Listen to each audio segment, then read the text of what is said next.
의 사람들은 고요한 절망 속에서 인생을 살아간다. 영국의 성직자인 토마스 풀러도 사람은 비명과 함께 울면서 태어나고 고통과 함께 살다 결국에는 절망하여 죽는다고 말했습니다. 인간은 아담의 타락으로 인해 땅에서 영적 죽음과 환경적인 저주와 육체의 죽음이라는 3대 재앙을 벗어날 도리가 없습니다. 예수님은 사망의 골짜기에서 고생하는 인간을 구원하시기 위하여 사람이 되셔서 이 세상에 태어나셨습니다. 그는 이 사망의 골짜기에서 하나님 절대 믿음, 절대 순종으로 의롭게 사시고 우리를 위한 속죄 제물이 되시고 사망과 마귀를 이기시고 부활하셔서 영원한 구주가 되셔서 우리에게 희망의 근원이 되어주신 것입니다. 오늘 다윗이 노래한 시편 23편 중에 왜 내가 사망의 골짜기를 지나는가를 우리는 알아보아야 될 것입니다. 이 세상에 허다히 좋은 일도 있는데 왜 사망의 골짜기를 지나야 되는가? 인간의 무력함을 깨닫고 교만을 깨뜨리려는 하나님의 역사가 그 속에 있는 것입니다. 아담과 하와가 오만하고 교만하고 탐욕으로 하나님을 배반하고 타락한 이후로 이 세상이 사망의 골짜기가 되는 것은 사망의 골짜기가 다가와야 사람은 깨어지기 때문인 것입니다. 이 세상에 깨어지지 않은 사람은 쓸모가 없습니다. 하나님에게도 쓸모가 없고 사람에게도 쓸모가 없는 것입니다. 사람이 사망의 골짜기를 통해야 깨어지는 것은 우리가 경험으로 잘 알고 있는 것입니다. 세상에서 만사가 형통할 때 사람들은 하나님을 생각도 하지 아니하고 교회 갈 것을 생각 안 합니다. 성경은 아예 덜쳐보려고 하지 않습니다. 인본주의적으로 살고 세상 쾌락을 쫓아 사는 것입니다. 그러므로 형통만 하면은 그 사람은 부자와 같이 일락을 즐기다가 지옥으로 떨어질 수밖에 없습니다. 그러나 고통을 당할 때 사람들은 깨어지고 하나님을 생각하게 되고 자기의 허약과 무능력을 깨닫게 되고 회개하고 자복하고 신앙으로 들어오는 길이 열리는 것입니다. 고통이 다가온다는 것은 우리에게 지나고 보면 굉장한 축복의 길이 열리는 것입니다. 사람은 고통당하지 아니하면 안 깨어집니다. 딱딱한 돌을 정으로 치는 것은 돌을 깨어지게 하기 위해서 치는 것인데 주먹으로 정을 쓰지 않고 바위를 쳐서 깨뜨릴 수가 없습니다. 어떠한 사람은 수없이 많은 사망의 음침한 골짜기를 지나고도 안 깨어지다가 나중에 한 번에 박살이 난 때도 있는 것입니다. 잠언서 16장 18절에 교만은 패망의 선봉이요 교만한 마음은 넘어짐의 앞잡이라고 말한 것입니다.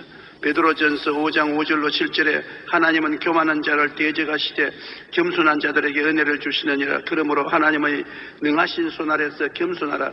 때가 되면 너희를 높이리라. 너희 염려를 다 주께 맡기라. 이는 그가 너를 돌보심이라. 우리의 교만을 깨뜨리기 위해서 대적하는 것입니다. 하나님이 대적하면 우리에게 고통이 안 다가올 수가 없는 것입니다. 깨어지면 하나님이 우리를 높여주시고 최후로 오히려 복을 허락하여 주시겠다고 말씀하신 것입니다. 우리는 사망의 음침한 골짜기를 지날 때 무엇을 어떻게 해야 될까요? 사망을 이긴 분은 예수님밖에 없으므로 예수님을 찾아야 되는 것입니다. 사망을 이긴 사람은 역사상에 아무도 없습니다. 죽고 난 다음에 누가 부활했습니까? 다 흔적 없이 사라지고 마는 것입니다. 죽은 후에 무덤의 문을 박차고 부활하신 분은 예수님밖에 없습니다. 그러므로 우리는 사망의 골짜기를 지날 때 예수님을 찾아야 되는 것입니다. 예수님을 찾으면 찾을 수가 있나요? 그렇습니다. 예수님은 볼지어다 내가 세상 끝날까지 너와 항상 같이 있겠다고 말씀하셔서 부활하신 예수님은 성령을 통하여 공기와 같이 우리와 같이 계신 것입니다. 이 자리도 같이 계시지요. 그러나 우리가 간절히 찾지 아니하면 절대로 나타나지 않습니다. 아무리 곁에 계셔도 우리가 찾지 않고 무관심하게 내버려 놓으면 예수님은 우리에게 스스로 나타나지 않습니다. 구하라 주실 것이요 찾으라 찾을 것이요 문을 두드리라 열릴 것이라고 말씀한 것입니다. 제자들이 예수님과 함께 배를 타고 갈릴리를 지나가다가 큰 풍랑을 만나서 파도가 치고 바람이 불어 배가 파손하게 됐을 때 비로소 제자들이 살펴보니 예수님이 안 계십니다. 어디에 계신가 보니 배 한 구석에 주무시고 계십니다. 그들이 가서 예수님을 깨웠습니다. 주여 주여 우리가 죽게 되었나이다. 죽게 된 우리를 돌보시지 아니하시나이까. 예수님이 잠에서 깨어나서 바람을 꾸짖으시고 파도를 잠잠케 하셨습니다. 예수님은 가만히 내버려 두면 깨어나지 않고 그대로 주무시는 것입니다. 깨워야 되는 것입니다. 여러분, 오늘 이 시간에도 예수님이 자리에 계시면 어떤 사람은 깨어 일어난 예수님과 같이 앉아 계시고 어떤 사람은 굴굴 주무시는 예수님과 함께 앉아 있는 것입니다. 예수님이 깨어 일어나야 바람과 파도도 잠잠해지는 것입니다. 예수님 없이는 바람과 파도가 잠잠해지지 않습니다. 그러므로 바람과 파도만 보고 원망하지 말고 그를 잠잠케 하는 예수님을 깨워야 되겠는데 어떻게 깨웁니까? 회개하고 자복하고 주님께 부르짖으며 철야기도, 금식기도, 혹은 기도원 기도, 새벽기도, 집중적인 기도를 하면 예수님이 깨어나는 것입니다. 우리는 예수님을 간절히 찾아서 만나야 되는 것입니다. 찾지 않고 예수님을 만날 수는 없는 것입니다. 예수님을 찾고 만나고 그 다음 믿고 순종하게 하려고 주님께서 고난을 통하게 하는 것입니다. 결국에는 믿고 순종해야 되는 것입니다. 아담과 하와가 왜 타락했나요?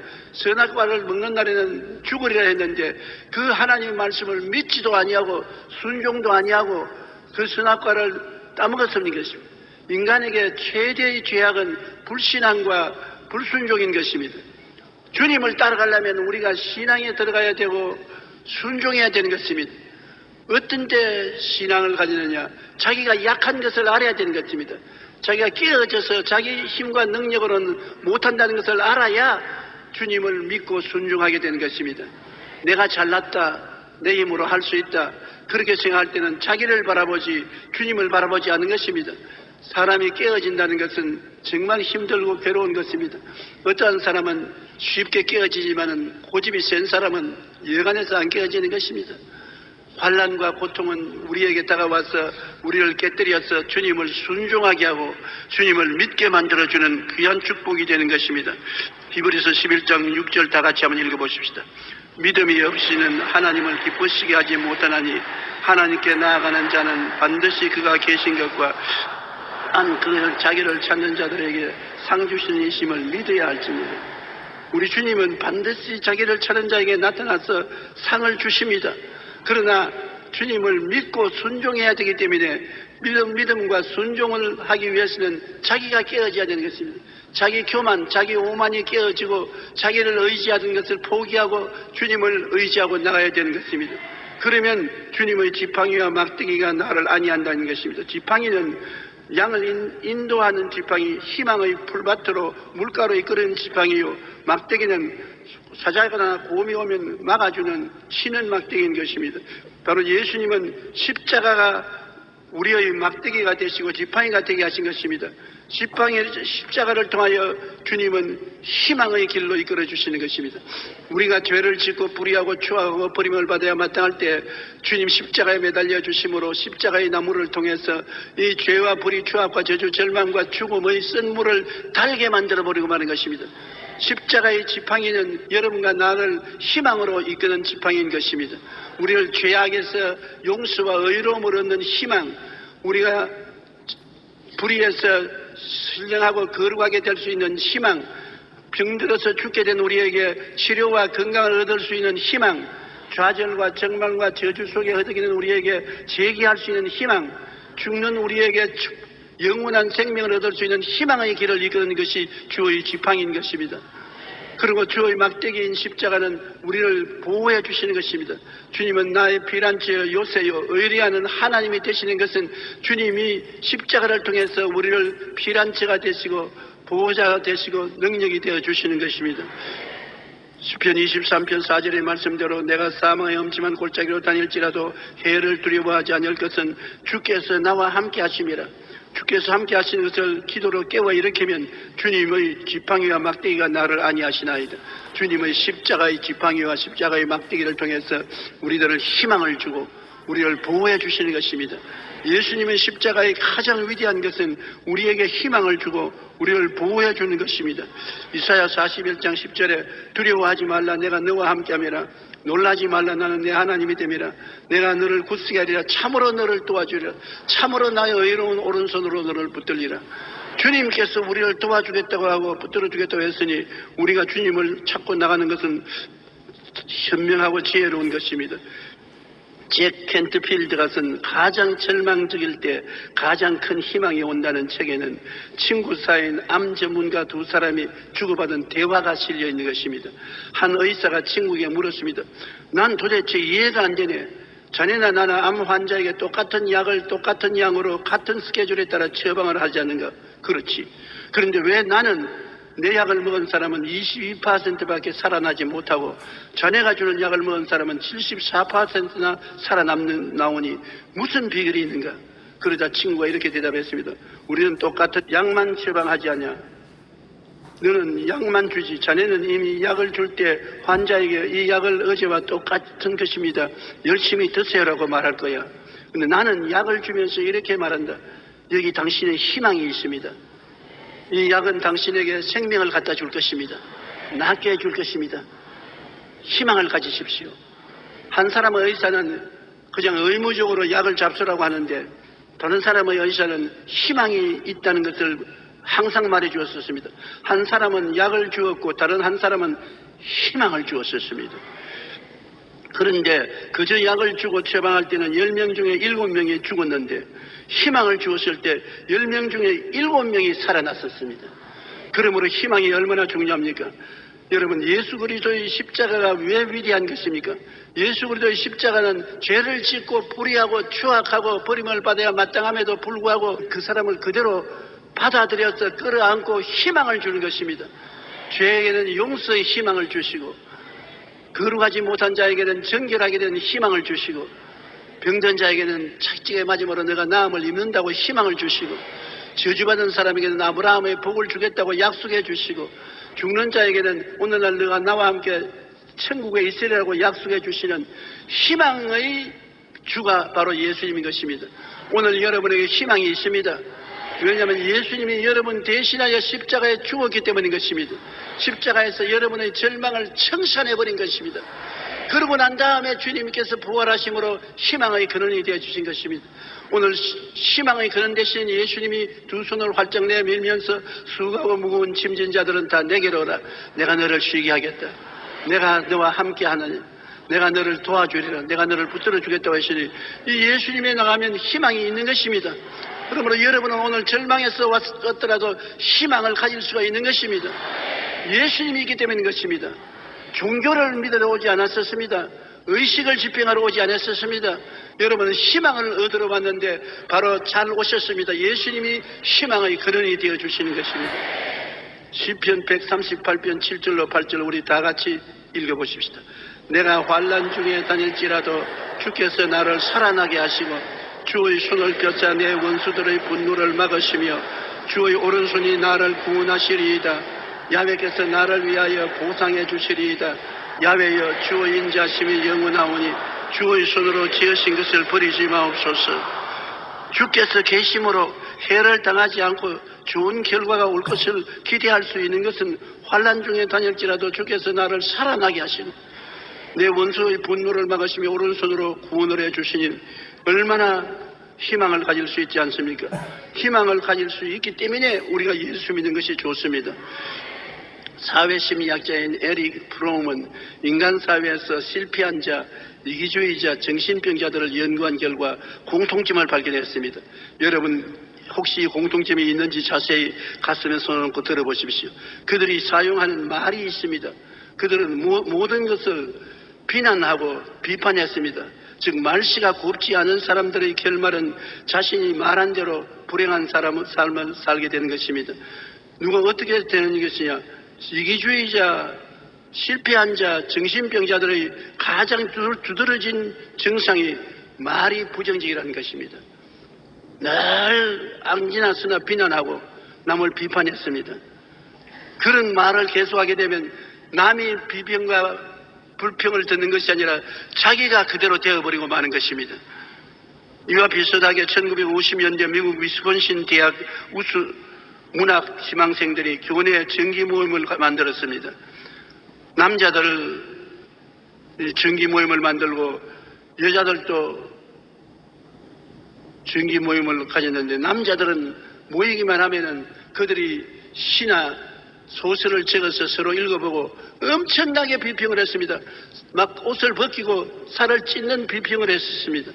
그러나 여자들의 모임은 학생들이 모여서 절대로 부정적인 말 비판은 하지 말고 잘한 점을 칭찬했습니다. 시도 잘한 점을 칭찬하고 소설도 잘한 점을 칭찬했습니다. 그리고 그들이 졸업하고 난 다음 10년의 세월이 지난 후에 조사를 해보니까 남자들 중에 문학자가 된 사람은 한 사람도 없었습니다. 그러나 칭찬을 서로 한 여자들은 모두 다 우수한 문학자들이 되어버리고 마는 것입니다. 자녀들 교육할 때 여러분 자녀들에게 비평하지 마십시오. 대개 이 세상에 성공한 사람들은 부모가 칭찬을 하는 것입니다. 너는 할 수 있다. 잘한다. 세계적으로 유명한 의사, 그 이름은 기억이 안 납니다만 흑인인데 학교 다닐 때 학생들이 흑인으로서 비평을 많이 하고 인종차별을 하고 괴로움을 많이 당했었습니다. 그리고 성적도 좋지 않았습니다. 그러나 그 어머니가 학교 갔다가 울고 오면 언제나 그 아들을 끌어안고 너는 할 수 있다. 너는 하면 된다. 너는 할 수 있는 소질이 있다. 능력이 있다. 피부 색깔은 아무것도 아니다. 하나님이 계시기 때문에 할 수 있다. 그래서 어머니 말을 듣고 칭찬으로 격려를 얻어서 이과대학을 졸업하고 세계에서 처음으로 서로 붙은 상둥이를 분리하는 수술에 성공해서 세계적인 의사가 되었던 것입니다. 애들을 칭찬하십시오. 잘못해도 한 번, 두 번 잘못했다고 해서 애가 버리는 것은 아닌 것입니다. 어머니와 아버지의 칭찬이 그 애를 끌어내어 주시는 것입니다.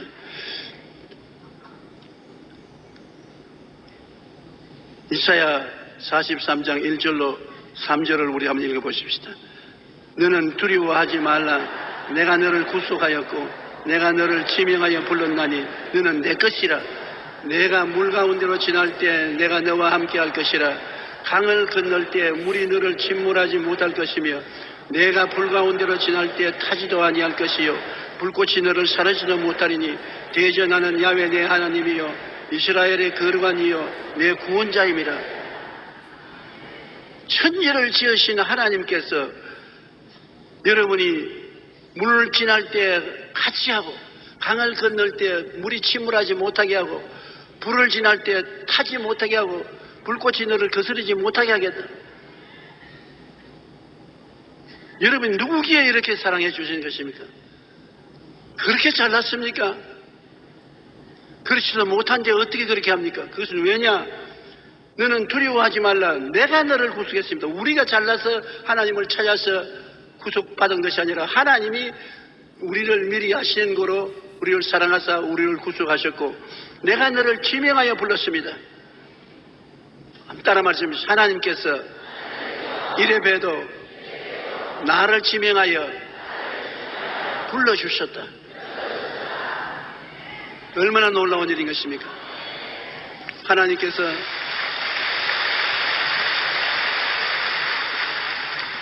저 같은 사람도 용기야 내게로 오너라 불러주셨습니다. 아브라함이 우상이나 섬기고 농사나 짓고 짐승이나 치는 무식한 사람이 75세 갈대아 우르까지 살았는데 그가 하나님께 어떻게 나왔습니까? 영광의 하나님이 아브라함에게 나타나서 아브라함을 불러주신 것입니다. 내 전토 친척 아비 집을 떠나 내가 내게 지시할 땅으로 가라. 하나님이 불러주어서 아브라함이 되었지 지가 아브라함이 된 것은 아닌 것입니다. 여러분 보통 사람이 아닌 것입니다. 천지를 지은 하나님이 여러분께 관심을 가지고 불러줄 정도니 이야 대단하시다. 오늘 청와대 대통령이 저녁같이 먹자고 여러분 부르시면 어떻게 하겠습니까? 넥타이 새로 매고 연지꼰지 새로 찍고 옷 새로 입고 아주 자랑스럽고 영광스럽게 생각하지 않겠습니까? 대통령이 불러도 영광스러운데 하늘의 대통령, 하늘의 임금, 만왕의 왕, 만주의 주께서 말씀하기를 내가 너를 지명하여 불렀나니 너는 내 것이야. 여러분 누굴 것입니까? 하나님 것입니다. 예수님 보혈로 산 하나님의 것입니다. 그렇기 때문에 물 가운데 지날 때도 같이 있고 홍수가 음몰하지 못하게 하고 불 가운데 지날 때 타지 못하게 불꽃이 거스르지 못하게 하는 이유는 하나님의 여러분을 그렇게 귀하게 여기기 때문인 것입니다.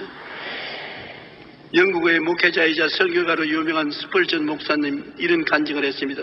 그가 은퇴하기 전에 영국에서 목회할 때 콜레라가 굉장히 심해서 수없이 많은 사람들이 콜레라에 걸려서 죽었습니다. 그때는 콜레라에 대한 아무런 예방약도 없었습니다.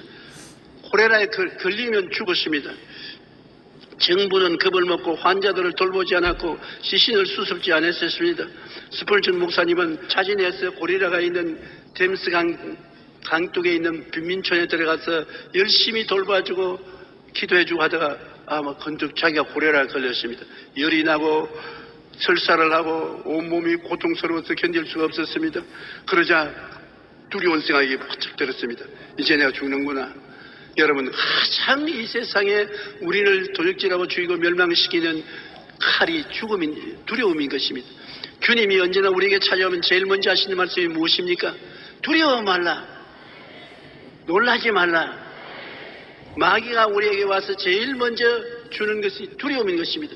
두려움을 주어서 두려움에 빠지면 우리는 마귀의 손에 잡혀서 죽습니다. 욥이 고난당하고 난 다음 그가 뭐라고 말했습니까? 내 두려워하던 그것이 내게 임하고 내 무수하던 것이 내 몸에 미쳤구나. 그러므로 여러분 이 세상에 살면서 두려워하고 무서워하면은 벌써 마귀의 올무에 빠지고 도적질 당하고 죽임을 당하고 멸망을 당하는 것입니다. 그러나 두려움이 다가오면 두려움을 잠재울 수가 없어요. 두려움을 어떻게 잠재웁니까? 저도 인생을 살아가면서 한번 두려움이 마음을 휩쓰면 인간의 힘으로 안 두려워한다. 그래도 마음은 두려워한다. 이길 수가 없어요. 어떻게 두려움을 이깁니까? 스펄전은 마음에 이제 죽었다고 두려움을 잔뜩 가지고서 교회로 돌아오는데 길거리에 상점에 닫아놓은 문에 종이 쪽지가 하나 발락거리는 것입니다. 그래서 그 종이 쪽지를 보니까 시편 91편 9절로 10절의 말씀이 적혀 있었어요. 내가 말하기를 야훼는 나의 피난처시라고 지원자로 너희 그처를 삼았으므로 화가 내게 미치지 못하며 재앙이 내 장막에 이르지 못하리라. 그 말씀 주의 종이 늘 읽는 말씀인 것입니다. 그러나 그날 그 말을 읽을 때 그 말이 성경의 그 종이 쪽지에서 튀어나와 그 마음을 보여잡고 그 마음에 한없는 하나님의 위로가 평화가 다가온 것입니다.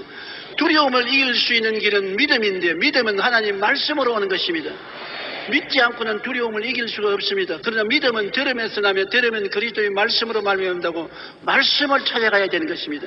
여러분도 두려움이 있을 때 성경을 찾아가야지 다른 데 찾아가서는 절대로 안 되는 것입니다. 이 스펄전 목사님이 시편 91편 10절을 말씀을 읽고 그 말씀이 마음속에 큰 위로를 주었습니다.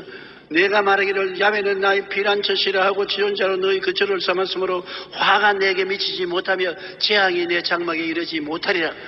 그래서 그는 그 자리에서 무릎을 꿇어서 기도를 했습니다. 하나님, 내가 주를 나의 피난처로 나의 요새로 의뢰하는 하나님으로 삼습니다. 하나님이 나와 같이 계심으로 내게 두려움이 없습니다. 나는 화가 내게 미치지 못하며 재앙이 내 장막에 이르지 못합니다. 주님께서 말씀하셨습니다. 저 하늘이 무너지고 이 땅이 꺼져도 주의 말씀은 1.1핵도 변화가 없습니다. 믿습니다. 마음의 평화가 와서 그냥 웃을 수가 있었습니다. 사망아 너희 이기는 것이 어디느냐, 사망아 너희 쏘는 것이 어디느냐. 담대하게 두려움과 콜레라의 사망에 대결했는데 집에 걸어오다가 보니까 구토도 안 나오고 몸이 갑신하거든요. 집에 와 보니까 병이 깨끗이 나와버리고 마른 것입니다.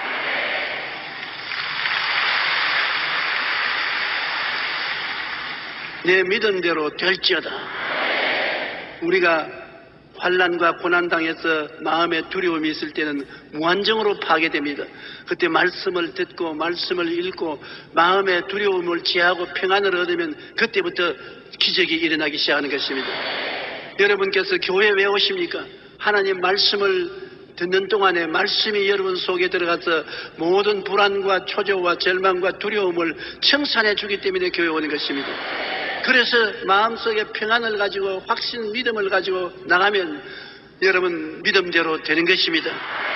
둘째로 이 성경 말씀에는 영적 전쟁에 대한 이야기를 하고 있는 것입니다. 영적 전쟁이란 내가 야훼께서 원수의 목전에서 내게 상을 베푸시고 기름으로 머리에 바르시니 내 잔이 넘치나이다. 여러분 우리가 태어날 때부터 이 세상엔 마귀의 억압 속에 시달리게 되는 것입니다. 이 세상 자체가 영적 전쟁인 것입니다. 왜 이 세상에 마귀가 꽉 들어차느냐? 마귀에게 우리가 항복하고 마귀의 노예가 되어버리기 때문에 마귀는 귀신들과 함께 우리 주위에 떠나지 않고 있으면서 도역질하고 죽이고 멸망시키는 것입니다. 우리 인생이 언제나 하나님과 같이 아니시면 마귀와 같이 있습니다. 마귀는 웃는 얼굴을 하고 있지만 뒤에는 도적질하고 죽이고 멸망시키는 계계를 가지고 있는 것입니다. 그런데 사람들이 늘 말합니다. 왜 하나님이 계시면 마귀를 미리미리 쫓아버리시지 그 마귀를 내버려 놓아서 우리를 시험하게 하느냐고.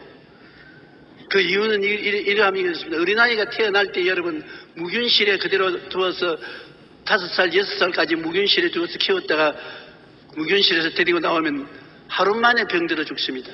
이 세상에 병균은 얼마나 있는지 병균 없는 세상에 살 수가 없는 것입니다.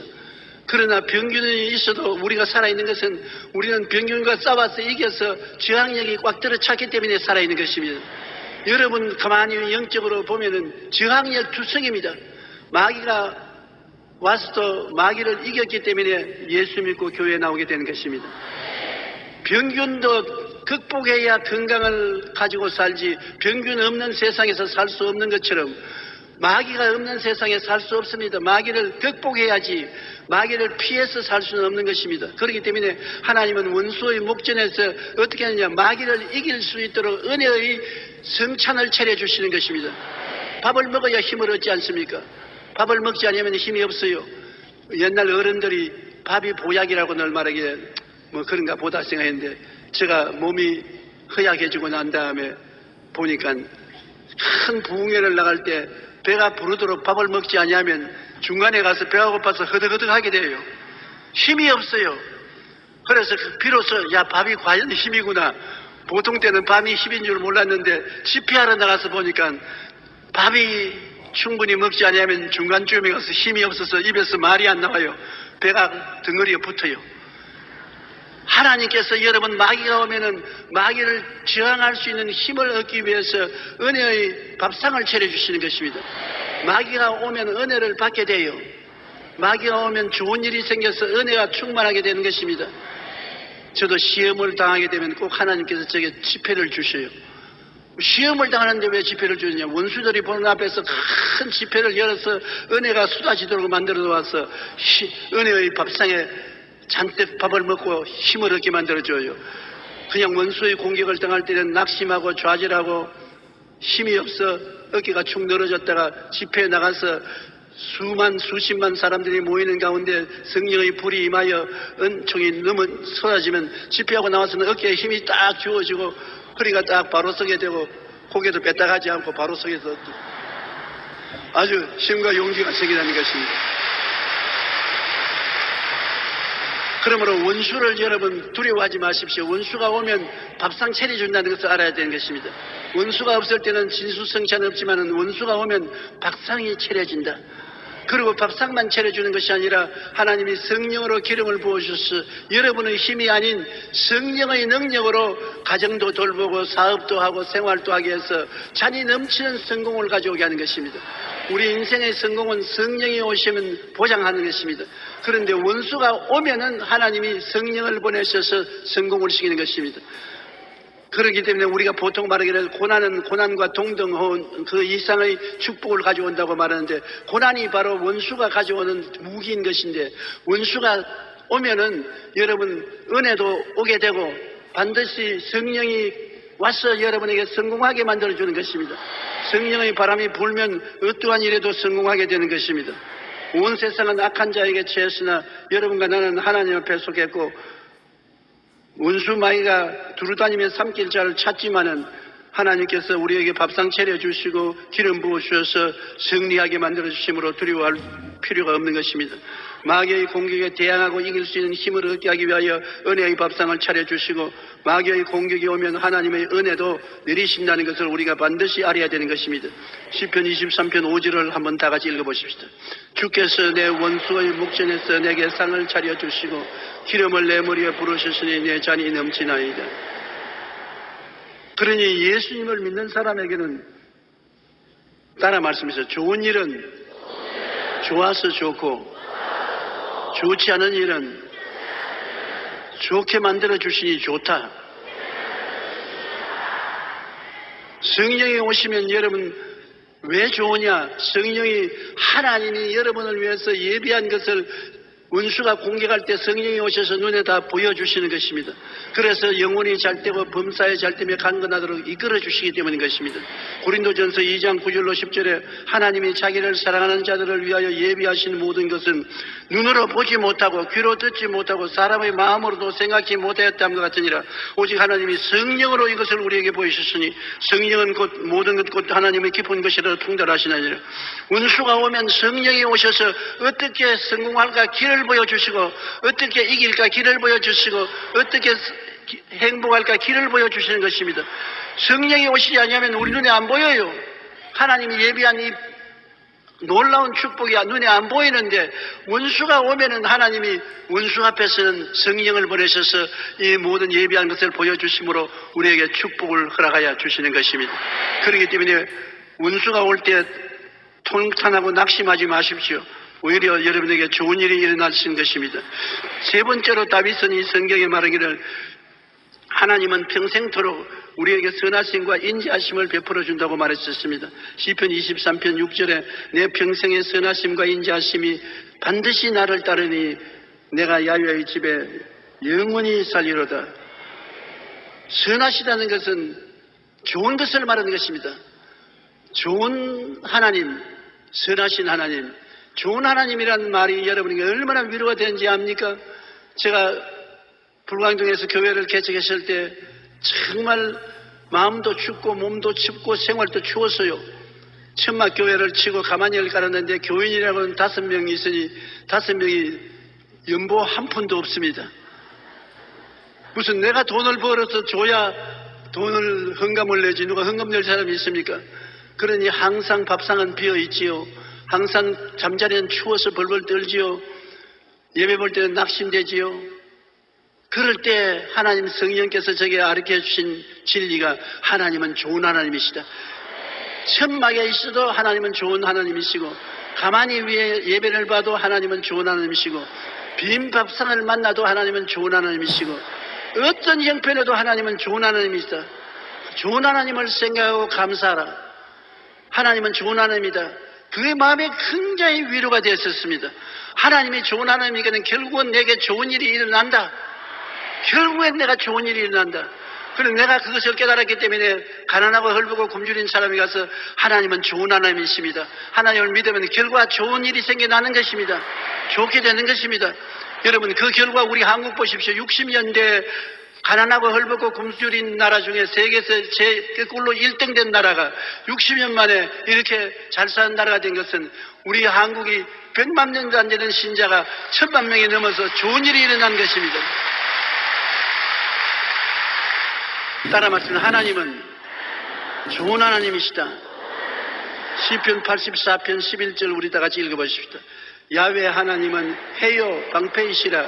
야훼께서 은혜와 영화를 주시며 정직하게 행하는 자에게 좋은 것을 아끼지 아니하시미로다. 좋은 것을 아끼지 않고 주신 하나님은 좋은 하나님이 아니십니까? 나쁜 마귀는 우리에게 나쁜 것을 주고 도둑질하고 죽이고 멸망시키는 것입니다.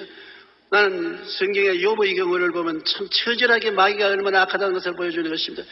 마귀를 하나님께 와서 욥을 참수해서 하루아침에 그 재산을 다 빼앗아가고 그 자식들을 다 죽이고 마지막 그 아내도 배신하고 나가게 만들고 사랑하는 친구들이 와서 공격하게 만들고 정말 그는 사면초가의 백척간도의 진일보로 처참한 상황 속에 처했었습니다.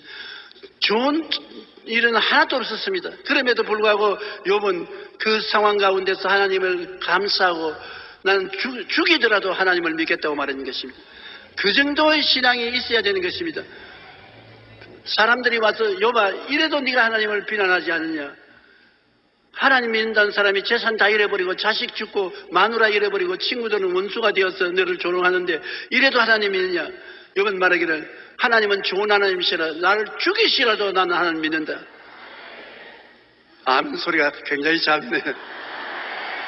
우리도 욥처럼만 말해보십니다. 따라해보십시오. 하나님이 나를 죽이실지라도 나는 하나님을 믿겠노라. 그게 진짜 신앙이요. 사드락과 메삭과 아벤느고가 바벨론에 포로 잡혀갔을 때 우상에 절하지 않으면 불에 던져 죽이겠다고 왕이 말할 때 그들 하는 말이, 왕이여, 우상의 왕이 안 생긴다고 우리를 잡아서 불에 던지면 하나님이 우리를 건져 주실 것이니요, 안 건져 주실지라도 우리는 우상에 절하지 않겠나이다. 죽으면 죽으리라는 것입니다. 그래서 우상이 절하지 않는다고 사드락과 메삭과 아벤느고를 묶어서 불 속에 던지니까 제 네 번째 사람 예수 그리스도가 불 가운데 나타나서 그들을 불꽃을 이기게 만들어 주신 것입니다. 우리가 그런 정도의 믿음을 가지고 나오면 하나님이 보좌에서 일어나시는 것입니다. 가만히 있을 수가 없어요. 욥은 전에보다 후회가 더 큰 축복을 받아 영광스러운 삶을 살게 된 것입니다. 좋은 하나님은 좋은 것을 주시고 생명을 얻게 풍성하게 얻게 하시는 것입니다. 요한복음 10장 10절 다 같이 읽어보십시오. 도둑이 오는 것은 도둑질하고 죽이고 멸망시키려는 것뿐이요, 내가 온 것은 양으로 생명을 얻게 하고 더 풍성히 얻게 하려 하심이라. 예수님이 온 이유가 양으로 생명을 얻게 하고 더 풍성히 얻게 하려 왔다고 말씀하신 것이, 사람들이 아무리 비난해도 우리는 거기에 귀를 기울이면 안 되는 것입니다. 하나님의 만드신 세계는 보기에 좋았다고 말하는 것입니다. 지금도 하나님이 같이 계시면 좋을 수밖에 없습니다. 하나님이 천지를 지으시고 난 다음에 6날 마지막에 하나님이 지으신 것을 보니 심히 좋았더라고 말하는 것입니다. 빛을 지어놓고 좋으시고 세계를 지어놓고 다 좋으시다고 말했는데, 하나님이 계시면 좋은 일이 생겨나는 것입니다. 그러므로 예수 그리스도를 구주로 모시고 하나님의 아버지가 되시면 좋은 일이 안 생겨날 도리가 없습니다. 여러분, 반드시 그리스도 안에서는 좋은 일이 일어난다는 것을 믿으시기 바랍니다. 우리가 알거니와 하나님을 사랑하는 자 곧 그 뜻대로 부르심을 입은 자들에게는 모든 것이 합력하여 좋게 된다. 모든 것이 합리하여 좋게 된다. 나쁜 것은 좋게 될 것이니 좋고, 좋은 것은 좋으니까 또 좋고, 모든 것이 합리하여 좋게 되는 것입니다. 그러므로 삶의 환경과 이웃에 대해서 우리는 어떻게 생각할 것이냐, 하나님을 닮아야 되는 것입니다. 따라 말씀했어요. 좋은 것을 생각하고, 좋은 꿈을 꾸고, 좋은 일이 일어날 것을 믿으며, 좋은 말을 하자. 왜? 좋은 하나님이 계신데 우리가 나쁜 일을 생각하고 나쁜 꿈을 꾸고 나쁜 말을 하고 나쁜 생각을 한다면 어떻게 되겠습니까? 마귀와 하나님이 동시에 거할 수 없지 않습니까? 마귀는 나쁜 마귀 쫓아내고 좋은 하나님을 모셨으니 을시구나 좋다, 절시구나 좋다. 우리는 감사하고 찬미하며 좋은 것이 일어날 것을 생각하고 좋은 일이 일어날 것을 꿈꾸고 좋은 일이 일어날 것을 믿고 좋은 말을 할 수가 있는 것입니다. 얼마나 좋은 일인 것입니까? 예수 믿고 좋지 않은 사람 누가 있는 것입니까? 제일 좋은 것이 뭡니까? 여러분과 내가 예수 믿고 제일 좋은 것이 뭡니까? 천당 가는 거 아닙니까? 너희는 마음에 근심하지 말라. 하나님을 믿으니 또 나를 믿으라. 내 아버지 집에 있을 곳이 많다. 내가 너희를 위하여 저소를 예배하려 하느니 가서 저소를 예배하면 다시 와서 나 있는 곳에 너희도 함께 있게 하리라. 주님 계신 곳에 함께 있으니 하늘나라보다 좋은 데가 되는 것입니까? 그곳에 여러분 우리가 공짜로 가는 것입니다. 그 은혜를 인하여 믿음으로 말미암아 구원을 얻나니 이것이 우리에게 난 것이 아니요 하나님의 선물이라. 행위에서 난 것이 아니니 자랑할 자가 없나니라. 우리가 행위로서 좋은 것을 얻는 것이 아니라 하나님이 선물로 공짜로 우리에게 주시는 것이 얼마나 팔자 좋은 것입니까? 좋은 팔자가 늘어진 것입니다. 우리는 그러므로 시편 기자가 말한 것처럼 세상 재체 자체가 사망의 골짜기며 영적 전쟁터이지만 예수님이 계시기 때문에 항상 좋은 일만 일어나게 되는 것입니다. 야훼는 나의 목자시라 내게 부족함이 없으리로다. 제가 나를 푸른 초장에 누이시며 실만한 물가로 인도하시는도다. 내 영혼을 소생시키시고 자기 이름을 위하여 의의 길로 인도하시는도다. 내가 사망의 음침한 골짜기로 다닐지라도 해를 두려워하지 않을 것은 주께서 나와 함께 계심이라. 주의 지팡이와 막대기가 나를 안위하시나이다. 주께서 원수의 목전에서 내게 상을 베푸시고 기름으로 내 머리 바르시니 내 잔이 넘치나이다. 나의 평생에 주의 선하심과 인자하심이 정녕 나를 따르니 내가 야훼의 집에 영원히 거하리로다. 시편 23편을 하루에도 수십 번 암기하십시오. 저는 하루에도 수십 편 시편 23편을 암기하며 그를 따라 기도하는 것입니다. 얼마나 좋은 약속이 그곳에 다 있는지 모릅니다. 이 세상에 사는 동안에 어느 곳에 가든지 염려가 있고 두려움이 없을 수는 없습니다. 근심, 불안, 두려움이 항상 있어요. 이것을 이길 수가 없는 것입니다. 그렇기 때문에 마음의 파도가 널치고 바람이 불지요. 이 두려움 가운데 여러분 안심을 하고 평안을 가져오고 믿음을 가져올 수 있는 길은 하나님 말씀인 것입니다. 말씀이 여러분 가까이 있고 성경에 있으니 이것을 읽고 믿고 받아들이면 말씀이 우리 속에 들어와서 생명의 역사를 베풀어 주는 것입니다. 이 세상에 제일 좋은 선물이 말씀이요, 제일 위대한 힘이 말씀이요, 우리 마음을 지켜주는 이도 말씀인 것입니다. 그러므로 말씀을 가까이 하는 신앙생활은 축복받고 승리하는 생활이 되는 것입니다. 우리 머리 숙여 기도드리겠습니다. 하나님 우리 아버지여, 주님께서 우리에게 목자가 되시고 우리가 사망의 엄심한 골짜기를 지나면서 깨어지고 회개하고 변화받아 주님을 바라보게 해주심을 감사합니다.